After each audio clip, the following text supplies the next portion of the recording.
जय जिजाऊ, जय शिवराय, जय शंभूराजे. उमरठ हे गाव तसं 350 वर्षापूर्वी जेमतेम 1000 वस्तीचे गाव. सुभेदार तानाजी मालुसरे यांचे हे गाव. गावात 4 चौकी वाडा होता तानाजीरावांचा. आज गावची यात्रा भरली होती. गावात सायंकाळी कुस्तीची दंगल भरवण्यात आली होती. राजांची आणि तानाजीरावांची मैत्री लहानपणापासूनची. मिसरूड फुटायचं होतं त्यावेळचे सवंगडी. आज कुस्ती होती लखू बेरड या नावाजलेल्या पैलवानाची. त्याचे वस्ताद होते खुद्द बाजी पासळकर आणि त्याच्याबरोबर लढणारा होता तो भिकाजी ढेरे. हा हिरडस मावळातला. वस्ताद होते खुद्द पुलाजी बांदळ. वास्तविक सर्वजण शिवाजीराजांना पाहायला जमणार होते. आणि का नाही जमणार?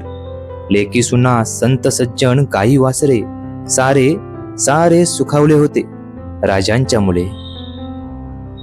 स्वराज्य आणले होते. मैदान खचाखच भरले होते.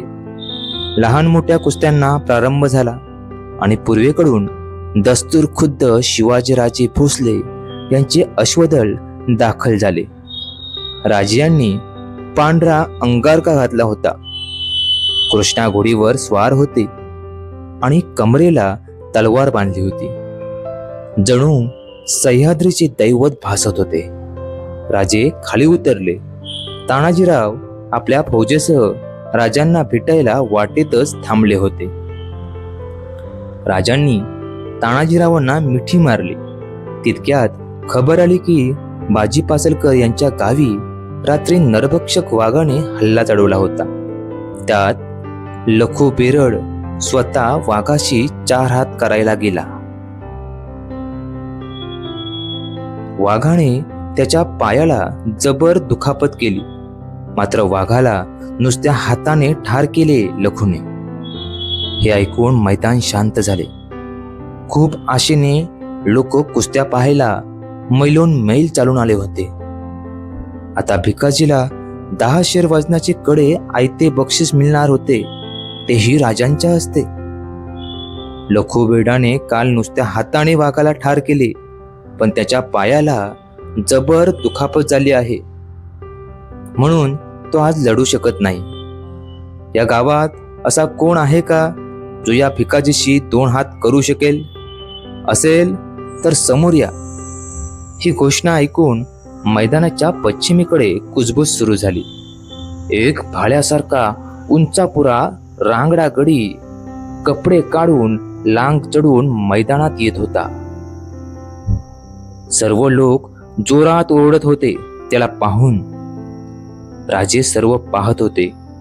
तितक्यात कोणीतरी किंचाळला, अरे आला रे आला, जीवा आला. राजांनी चौकशी केली तानाजीरावांपाशी. तानाजी म्हणाले, राज, जो जीवाजी आपल्या इकडचाच आहे. कुस्तीत लय भारी पवित्र आहे याचा. दानपट्टा तर लय चोख, फक्त परिस्थिती तशी नाही. याचं वडील आपल्या थोरल्या महाराजांसंगत होत. मग निजामशाहीचा जेव्हा दंगा झाला तेव्हा याच्या बाचा उजवा पाय निकामी झाला. त्यानंच याला तयार केलंय. राजांच्या चेहऱ्यावर एक तेज आले होते.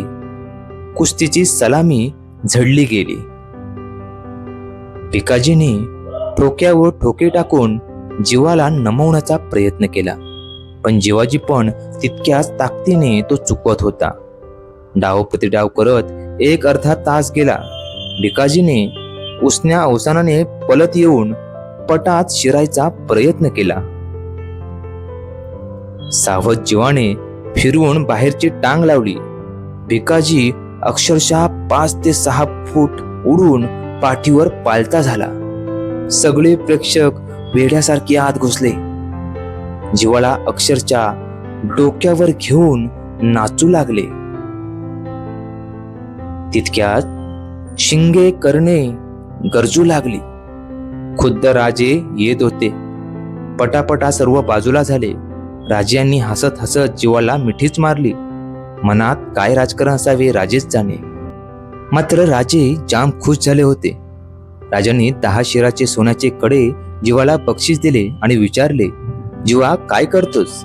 जीवा उद्गारला, काय नाही, वरातीत पट्टा फिरवतो आणि दंगलीत कुस्त्या खेळतो. राजे हसले आणि म्हणाले, येशील आमच्या सोबत? पट्टा फिरवायचा आणि कुस्तीही केलायची, फक्त गणिमांच्या सोबत. आहे कबूल? जीवा हसला. होकारार्थी मान हलवून त्याने मुजरा केला आणि हाच तो जीवा महाला ज्याने अफजल खानाचा अंगरक्षक सय्यद बंडाचा हात वरच्यावर उडून राजांचा प्राण वाचवला. म्हणतात ना, होता जीवा म्हणून वाचला शिवा. जय जिजाऊ, जय शिवराय.